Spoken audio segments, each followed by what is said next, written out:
Hi there. Today we will be going over how to use PACTWare for configuring and commissioning a field device. PACTWare is compatible with Windows XP and above, and the machine I am currently using is Windows 10. Before we begin, you'll want to make sure you have administrator access to your machine. Whenever you install or run PACTWare or any of its DTMs, you'll always want to run as administrator. If you do not have administrator access on your machine, please be sure to consult your IT department for help. You'll also want to make sure you have the latest version of PACTWare downloaded along with the proper DTMs. Both are available as a free download from the Drexelbrook.com website. For instructions on how to download and install PACTWare, please be sure to check out our video tutorial available on YouTube. For this tutorial, we will be configuring Drexelbrook's DR7000 guided wave radar system, but the overall layout and configuration of any of the Drexelbrook devices should be similar. If you can configure on one device, you should have little to no trouble configuring the others. So let's get started. I currently have a DR7100 hooked into the computer using a HART modem. The first thing I want to make sure is what COM port is hooked up to. To do this on Windows 10, open your File Explorer,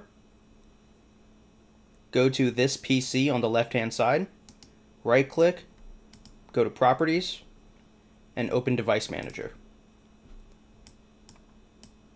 Within the Device Manager window, go down until you find Ports, COM, and LPT.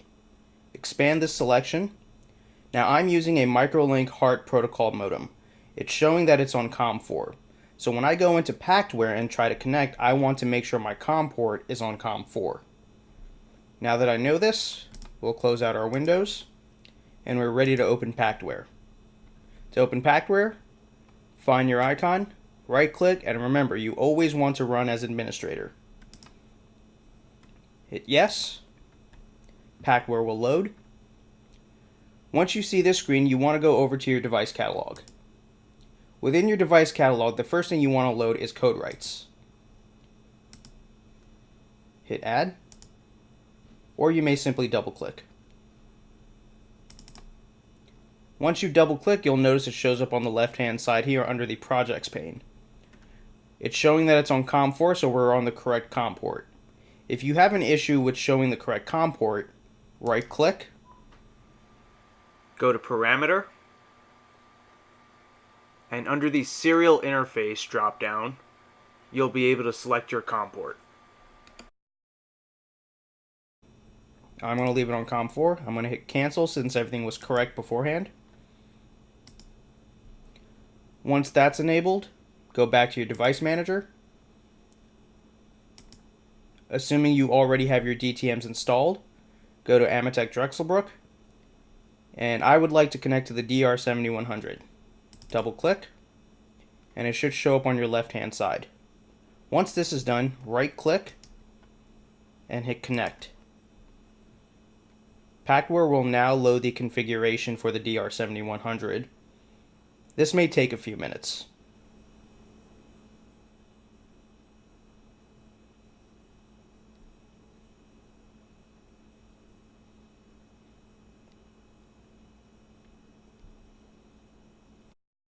Now once PACTWare has loaded, you'll be able to see all the parameters.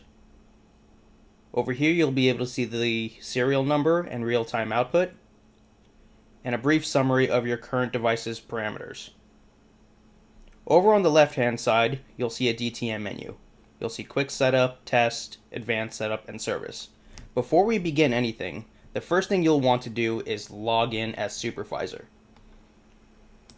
You go to Options, hit Login. The DR7100 has a number of different login options that enable you to see different parts of the configuration. You'll want to log in as supervisor. The password is available in all of our manuals. For this tutorial, the password is simply F9, F10, F11, F12, F9, and F10. Once that's done, the entire menu is unlocked. We're going to go through the quick setup. Hit your quick setup, double click, and we're going to go to complete quick setup. Double click. From here, you will be guided through a step-by-step process on how to configure your DR7100 or whatever unit that you are using. We're going to hit next. For this particular unit, it's going to ask me what product type. I'm going to select liquid. Is there any air gap? Meaning, is there any air or gas above the product? I'm going to say that there's an air gap. Hit next. The number of products I'm measuring. Now this may vary from product to product, but the DR7100 is capable of measuring both total level and interface. For the sake of this demonstration, I'm going to select one. The top product, it gives me a list of categories for different products. For now, I'm going to select water-based. The application type, I'm looking to measure level. And it also gives us a small depiction of what our application looks like. Hit next. Is the product mixed or unmixed? We'll leave that alone. Hit next. And it's going to show me a brief summary of what I've just done. I can always go back and edit these. Now your parameters may vary depending on the instrument that you're using. For example, the DR7000 is a unit that's meant for liquids and slurries, and the DR6300 is meant for solids. So some of these parameter questions may vary slightly. Hit next. Now we're going to go to the process setup. Next, our tank height. I'm going to make this 20 feet. Enter your value, hit next. Process connection. Is there a socket, nozzle, or stilling well? I'm going to say that there's a nozzle. The nozzle height I will select as half a foot, so 0.5. Next, the diameter I will set to 6 inches. Next. Again, a short summary of what I've just done. We'll hit next. Next is the conversion setup. Now, by default, the DR7100 does distance and will provide you with level. It also has the ability to provide a volumetric, mass, or free unit output. I'm going to select volume. If you choose not to do volume, you can simply hit next through the screen's options. My length unit, I will keep in feet. My tank shape. Is it cylindrical, cubical, spherical? What direction am I going in? You'll notice as I select these options, the image changes as well to give you an idea of what you've selected. I'm going to go with a vertical cylinder. Next, it'll ask me what type of top end do I have. As you can see, there's various different options. I'm going to stay with a flat. Bottom, is it slanted? Is it conical? I'll pick a conical bottom. Or actually, I'll go with a flat bottom. Next, what's the diameter of the tank?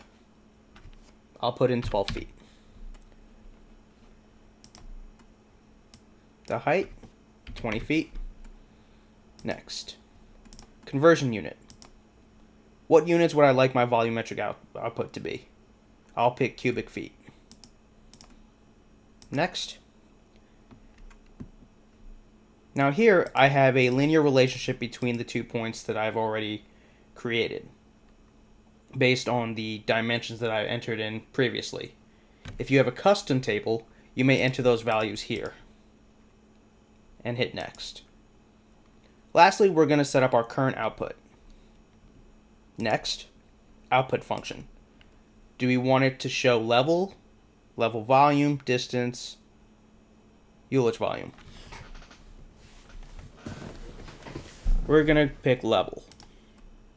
Next, our 4 milliamp setting or low alarm point. I will set this to 1 foot.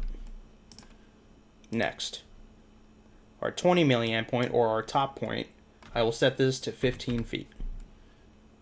Next, output range, 4 to 20 or 8 to 20 and a half, which is your Namur output. We're going to select 4 to 20. Next, error handling. This is when your unit either cannot get a return signal, goes into a lost echo, or for whatever reason there's an error that's happened in the computing of the electronics.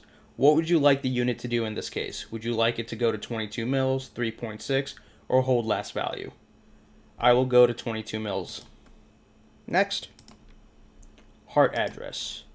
You can leave this at 0 unless you're using a multi-drop mode. Next, output function. I'll leave this as level. Now this is for output too. The DR7100 is capable of having dual 4-to-20 outputs. If you only have one 4-to-20 output on your unit, this may not show. So we're going to hit next. I'm going to skip past these because I only want to configure one 4-to-20 output. Next. Next. Next. Next. And now we have our current output summary. Once I verify that this is correct, I'll hit next. And hit finish. Now we're not done yet.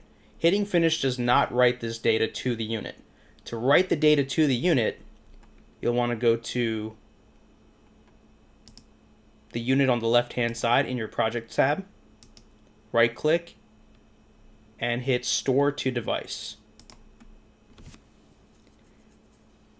And now begins the process of writing all your parameters to the unit.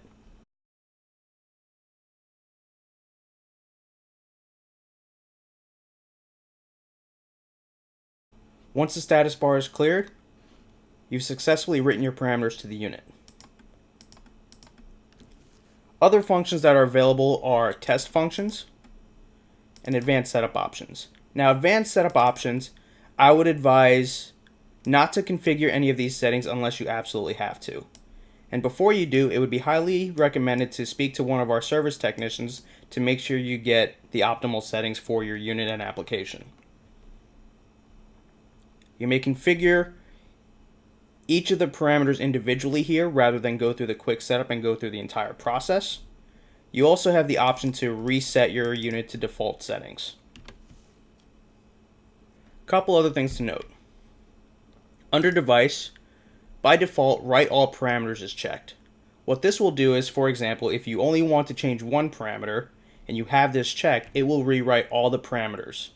If you only want to change one parameter without changing anything else, I would recommend unchecking this. This will make the write response a lot faster.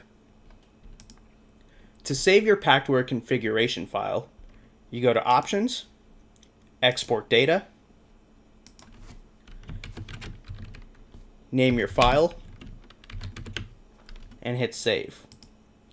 What this will allow you to do is save your configuration file to write to multiple devices or to keep history if you were to ever to buy a new unit and reinstall it. To load that device, you would go to Options, Import Data, click the configuration file, and hit Open.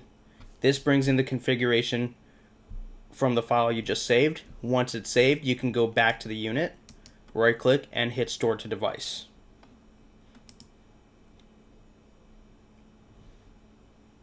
And that's all there is to it. We hope you have enjoyed this tutorial. Thanks for watching.